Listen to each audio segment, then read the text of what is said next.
बिस्मिल्लाहिर्रहमानिर्रहीम। अस्सलाम वालेकुम।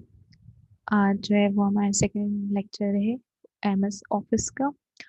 फर्स्ट लेक्चर में जो है वो हमने क्या क्या चीज़ें डिस्कस की थी। फर्स्ट लेक्चर में जो है वो हमने जो है वो एक्सेल का जो है वो सॉरी माइक्रोसॉफ्ट ऑफिस के जो है वो इंट्रोडक्शन को देखा था। और हमने सबसे पहले जो स्टार्ट किया है वो वर्ड स्टार्ट किया है। वर्ड स्टार्ट करने के बाद हमने जो है वो उसके होम टैग को एक्सप्लोर किया था। उसके कुछ आइकन्स को जो है वो हमने यूज़ किया था, लाइक उसके फॉर्मेट को यूज़ किया था, उसके फॉन्ट साइज को यूज़ किया था, कलर चेंज को एक्सेट्रा। ठीक है। और कुछ जो है वो कीज़, शॉर्ट कीज़ भी जो है वो हमने देखी थी कि कौन कौन सी शॉर्ट कीज़ जो है वो हम यूज़ कर सकते हैं। नॉर्मल जैसे कि हमने कॉपी पेस्ट के लिए देखा था कि कॉपी पेस्ट जो है वो हम कौन सी शॉर्ट कीज़ को यूज़ करते हुए कर सकते हैं। और कंट्रोल एक्स यानी कि कट कर के लिए भी जो है वो हमने देखा था। इस तरह की कुछ छोटी छोटी चीज़ें देखी थी।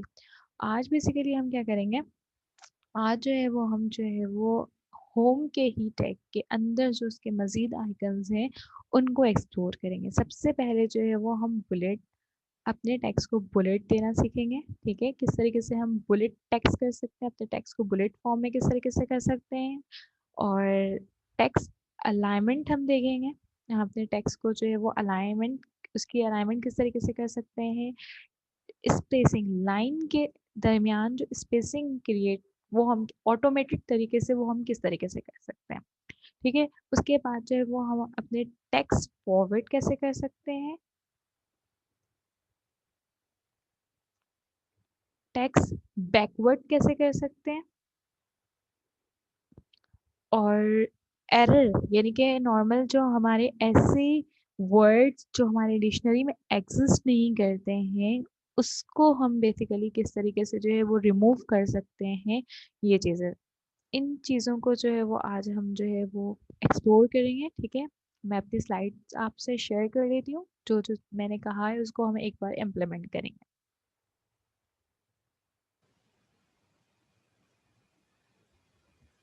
अब देखिए, मैंने क्या कहा, सबसे पहला हमारा टास्क है कि हम जो है वो अपने टेक्स्ट को जो है वो बुलेट फॉर्म में रखेंगे। बुलेट मतलब जैसे कि अगर लाइक मैं आपसे कहूँ कि मुझे जो है किसी चीज़ की, कहते हैं कि किसी भी चीज़ की जो है वो प्रॉपर्टी मुझे बताएं। अगर मैं ह्यूमन बीइंग की बात करूँ कि मुझे उसकी ऐसी 3 प्रॉपर्टी बताओ जो हर इंसान के अंदर एग्जिस्ट करती है। मतलब लाइक उसकी अगर मैं बोलूँ कि उसके नेचर्स के बारे में बताओ, तो इंसान के नेचर में 3 चीज़ एग्जिस्ट करती है। या तो इंसान जो है वो एंग्री होता है, या फिर जो है वो सैड होता है, या फिर हैप्पी होता है।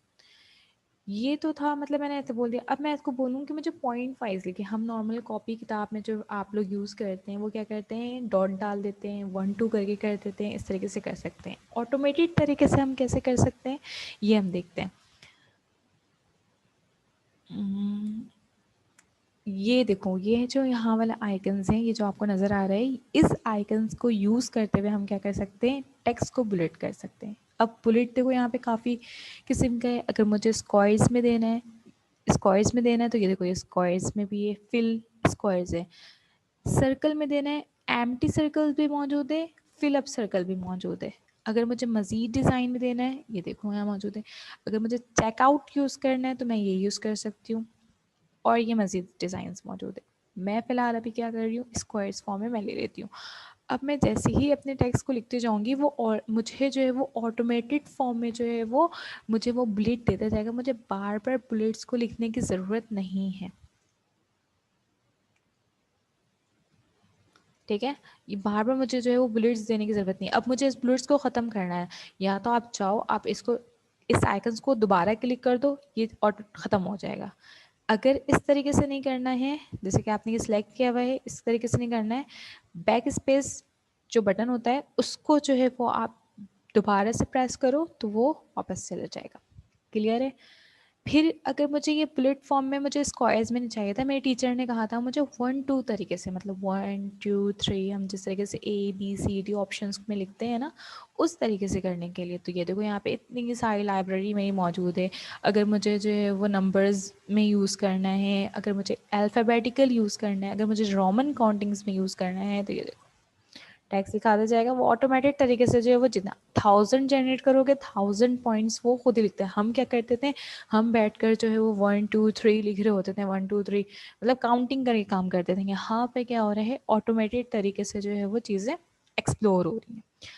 एक तो ये तरीका था, ठीक है। अब यहाँ पे आ जाओ, मुझे हाँ, अब जैसे कि यहाँ पर इसके लास्ट में, ये देखो ये लास्ट में, इसका मतलब क्या होता है, यहाँ पर एट अ टाइम आप क्या कर रहे हो, एक स्पेसिफिक है, मतलब ये बुलेट्स ही यूज़ कर रहे हो।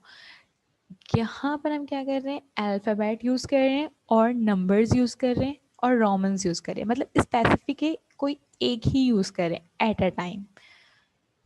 इस वाले से थर्ड वाले का जो है, इसका इसके जो फ़ायदे हैं, इसके फ़ायदे क्या हैं, आप एट अ टाइम नंबर्स के अंदर अल्फ़ाबेट यूज़ कर सकते हो, लाइक दिस।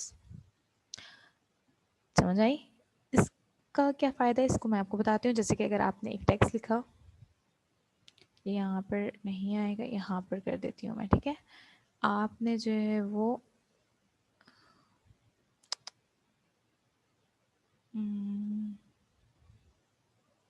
आपने जो है इसको सिलेक्ट किया, इस वाले को मैंने सिलेक्ट किया, इसे नंबर दे दिया। सपोज मैं जो है वो फर्स्ट हेडिंग लिख रही थी, ठीक है। जैसे ही मैंने फर्स्ट हेडिंग की, ये देखो ये 2 आ गया, लेकिन मुझे 2 पे नहीं चाहिए, मुझे इस हेडिंग को मज़ीद एक्सप्लोर करना है। तो मैं क्या करूँगी, टैब का बटन प्रेस करूँगी। जैसे ही मैंने टैब का बटन प्रेस किया, उस हेडिंग की जो है वो क्या आ गई, देखो अब ये जैसे कि अब इसकी H1 H2 और ये H3 था सपोज, मुझे इसको वापस जाना है तो मैं बैक स्पेस का बटन प्रेस करूँगी और कुछ भी लिख दो, मतलब ये इस तरीके से एक्सप्लोर होता जाएगा। क्लियर है? ये इससे क्या फ़ायदा हुआ है कि आपको जो है वो एट अ टाइम दोनों चीज़ें मिल रही हैं, मतलब हेडिंग्स, मतलब 1 2, मतलब जो आपकी मेन हेडिंग होगी उसके अंदर, मतलब लाइक MCQs, जिस तरीके से हम मल्टीपल चॉइस क्वेश्चंस कर रहे होते थे, MCQs, जिस तरीके से हम MCQs करते हैं उसमें क्या होता है, एक हमारी मेन टॉपिक होता है। सपोज आपका एक मेन टॉपिक है व्हाट इज़ कंप्यूटर, उसमें 4-5 ऑप्शंस होते हैं, इलेक्ट्रॉनिक डिवाइस है या मैकेनिकल डिवाइस है या व्हाटएवर, मतलब 4-5 इसमें जो है वो आपके जो है वो सब पार्ट होते हैं, मतलब ऑप्शन जिसमें हम टिक करके जो है वो सही आंसर दे रहे होते हैं। तो ये बेसिकली यहाँ पर यूज़ हो रहा होता है। अब देखो, मुझे जो है वो अपने टेक्स्ट को, सपोज मेरी यहाँ पे मेरा टेक्स्ट लिखा हुआ था, हेडिंग ही लिखा हुआ है, ठीक है, ये मेरा हेडिंग है। मुझे अपनी हेडिंग्स को जो है वो फॉरवर्ड, मतलब यहाँ पे लेकर आना है, इस पॉइंट पे मुझे लेकर आना है। तो मैं अपने हेडिंग को किस तरीके से जो है वो स्पेस में, मतलब मतलब फॉरवर्ड, मतलब आगे लेके जाऊंगी। तो यहाँ पर देखो, ये जो 2 आइकन्स आपको नज़र आ रहा है ना, एक होता है फॉरवर्ड के लिए, ठीक है, इंक्रीज इंडेंट, बेसिकली हम इसको बोलते हैं, क्या बोलते हैं, इंक्रीज इंडेंट। यहाँ पर मैं इसकी हेडिंग ऐसे ही बना देती हूँ, इंक्रीज इंडेंट, ठीक है। इंक्रीज इंडेंट के लिए जो है वो ये वाला यूज करते हैं। देखो इससे क्या हो रहा है, मुझे टैब के बटन को प्रेस करने की जरूरत नहीं पड़ रही है, मेरा टेक्स्ट ऑटोमेटेड फॉर्म में जो है वो क्या होते जा रहा है, आगे जाते जा रहा है, जिसको हम इंक्रीज इंडेंट का नाम दे रहे हैं। अब यही जो है वो मुझे बैकवर्ड पे जाना है, जब ये इंक्रीज कर रहा है तो इस ये वाला क्या करता है, डिक्रीज इंडेंट करता है। जैसे कि मैं यहाँ लिख भी देती हूँ,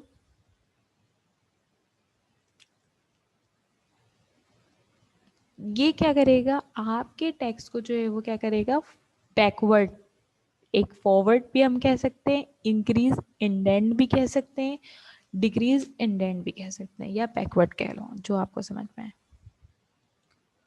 ठीक है। ये देखो क्लियर है यहाँ तक। अब जो है वो हम क्या करेंगे, हमने लास्ट क्लास में जो है वो एक चीज़ सीखी थी, जिससे हम रैंडम पैराग्राफ को मतलब जनरेट करे थे, क्योंकि मुझे काम करना है। तो मैं क्या करूँगी, मुझे जो है वो रैंडम पैराग्राफ की नीड है यहाँ पर, तो मैंने क्या किया, रैंड एक फंक्शन मैंने आप लोगों को लास्ट क्लास में बताया था, इस फंक्शन के थ्रू हम क्या कर सकते हैं, एक रैंडम पैराग्राफ जो है वो माइक्रोसॉफ्ट ने जो है वो अपनी लाइब्रेरी में जो है वो सेव रखा है, हमें जस्ट उस फंक्शन को कॉल कराएंगे तो वो पैराग्राफ ऑटोमेटेड फॉर्म में हमारे पास आ जाएगा। जैसे ही मैंने किया, ये देखो ये आपके पास आ गया, सही। अब मैं क्या कहना चाह रही हूँ इस बात को समझना। अब मुझे जो है वो अपने टेक्स्ट को अलाइन करना है। ये टेक्स्ट तो मेरा अलाइन ही है, लेकिन सपोज अगर मेरे पास इस तरह का कोई टेक्स्ट है, सेंटर पे है, बहुत आगे पीछे है, मुझे इसको अलाइन करना है, तो मैं कैसे करूँगी? ये आपको दिख रहा है, ये जो है, ये बेसिकली क्या कर रहा होता है, हमारे टेक्स्ट को जो है वो क्या कर रहा होता है, राइट, सॉरी लेफ्ट में लेकर आ जाता है। ये वाला जो है टेक्स्ट हमारे क्या करता है, ये वाला जो आइकन है ये क्या कर रहा होता है, अलाइन करता है टेक्स्ट को, किस में, लेफ्ट साइड पे लेकर आता है, लेफ्ट साइड से असाइन करता है। अगर ये देखो ये लेफ्ट साइड में ही ऑलरेडी मौजूद है, मुझे इसको सेंटर पे करना है, तो मैं क्या करूँगी, इसके बराबर, ये तो ऑलरेडी लेफ्ट में मौजूद है, लेकिन मुझे इसको सेंटर में करना है, तो ये देखो ये सेंटर में हो जाएगा। मुझे अगेन लेफ्ट में चाहिए, मुझे लेफ्ट में चल जाएगा। मुझे इसको राइट साइड पे करना है, तो ये देखो ये राइट साइड पे हो जाएगा। क्लियर है? ये टेक्स्ट की अलाइनमेंट कर रहे हैं। बाज़ औक़ात जो है वो हमें कोई कोटेशन, जैसे कि कोई कोटेशन होता है ना, जैसे कि आपके टीचर ने आपको मजमून लिखने दिया है या ऐसे लिखने दिया है, और लास्ट में हम एक ऐसा वर्ड लिखते हैं जिस जो उस जो इस ऐसे का जो है ना, वो क्या होता है, कंक्लूजन कह लो या समराइज्ड होता है वो, या एब्स्ट्रैक्ट कह लो आप, ठीक है। तो उसको बेसिकली हम क्या कर रहे होते हैं, या तो उसको हम सेंटर फॉर्म में करते हैं, या कुछ उसको इस तरीके से करते हैं कि वो अच्छा लगे, मतलब उस पूरे हिस्से में। और नॉर्मल जो इंग्लिश के टेक्स्ट्स हैं वो यहाँ से स्टार्ट होते हैं, ठीक है। सेकंड, जो लास्ट वाला मैंने बताया था, वो ये बताया था कि मुझे अपने टेक्स्ट के दरमियान जो है वो लाइन स्पेसिंग क्रिएट करनी, ये टेक्स्ट अलाइनमेंट था, ठीक है। अब जो मैं बताने जा रही हूँ वो क्या है, स्पेसिंग, मतलब लाइन के दरमियान स्पेसिंग किस तरीके से क्रिएट कर सकते हैं।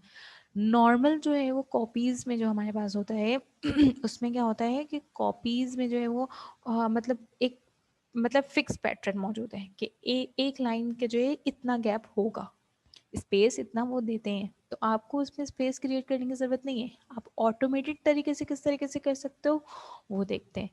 यहाँ पर जो है वो ये देख रहे हो ना, ये लाइन स्पेसिंग बेसिकली कहलाता है।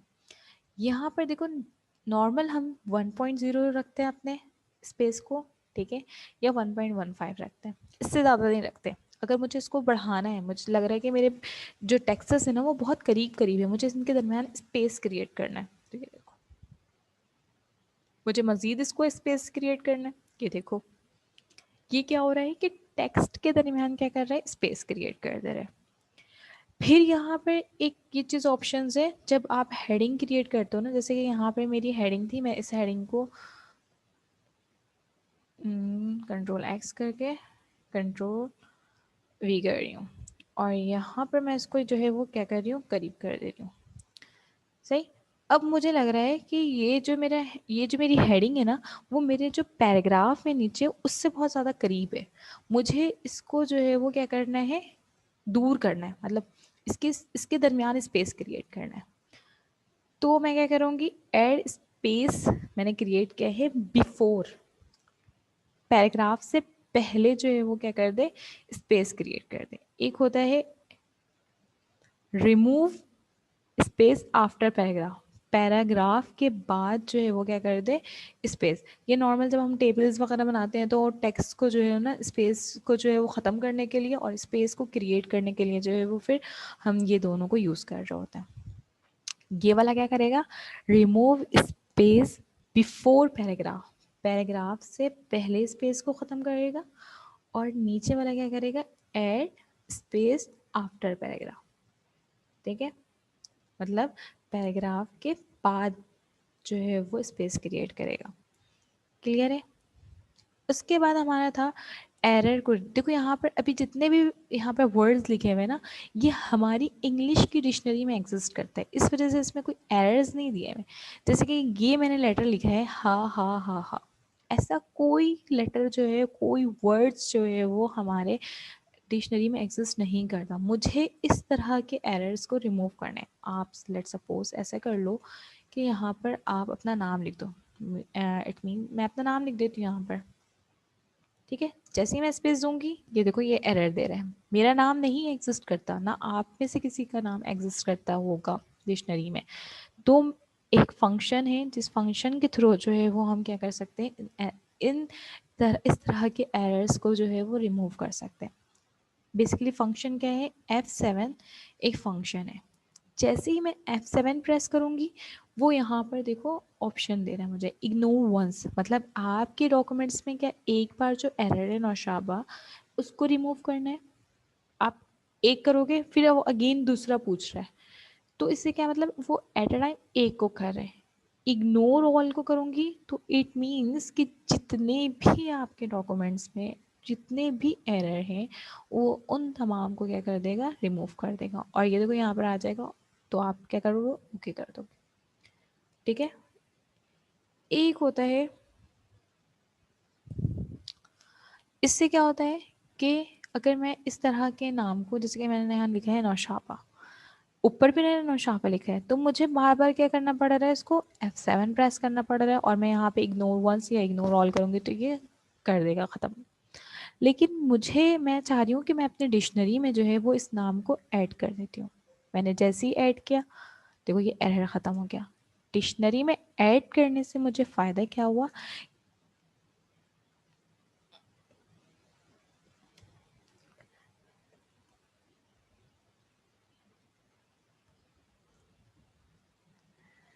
वैसे अगर डिक्शनरी में ऐड कर लेते हैं इसको,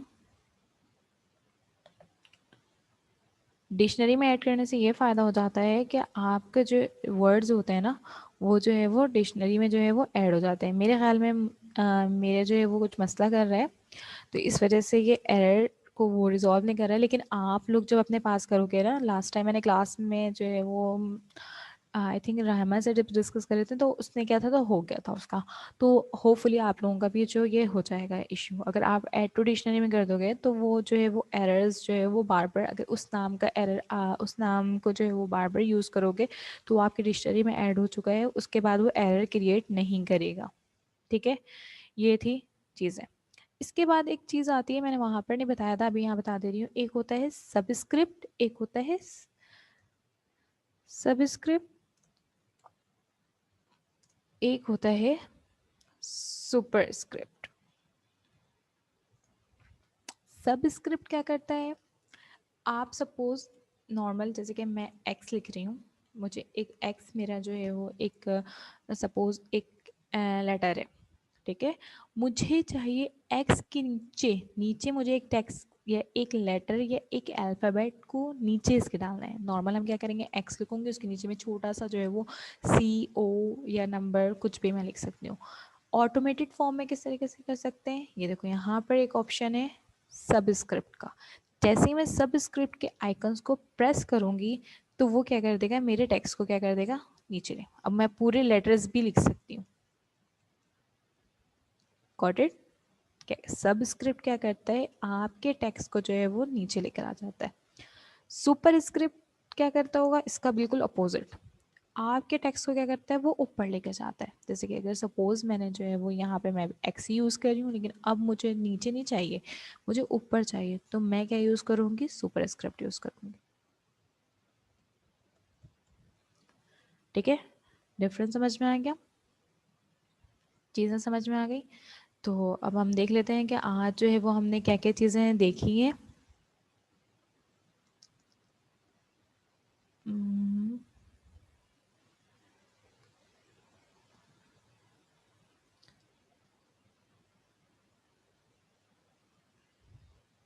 आज के लेक्चर में जो है वो हमने बुलेट टेक्स्ट देखा, टेक्स्ट अलाइनमेंट देखी, लाइन स्पेसिंग देखा, लाइन स्पेस किस तरीके से क्रिएट करते हैं, टेक्स्ट को फॉरवर्ड करना है मुझे ऑटोमेटेड फॉर्म है वो मैं कैसे कर सकती हूँ, टेक्स्ट को बैकवर्ड करना है मैं किस तरीके से कर सकती हूँ वो देखा, एरर को किस तरीके से रिमूव कर सकते हैं वो भी देखा, और सुपर स्क्रिप्ट देखा। सॉरी पहले मुझे सब स्क्रिप्ट लिखना चाहिए था, कोई बात नहीं, सब स्क्रिप्ट देखा। ठीक है, ये सारी चीज़ें जो है वो आज हमने देखी। मज़ीद जो है वो हम चीज़ों को जो है वो नेक्स्ट क्लास में एक्सप्लोर करेंगे। आज के लिए हम इतने ही रखते हैं। और उम्मीद करती हूँ आप लोगों को जो मैंने आज चीज़ें समझाई हैं वो सारी चीज़ें जो है वो आप लोगों को अच्छे से समझ आ गई होगी। अपना बहुत ज़्यादा ख्याल रखिएगा। फ़ी अमान अल्लाह। अल्लाह हाफ़िज़।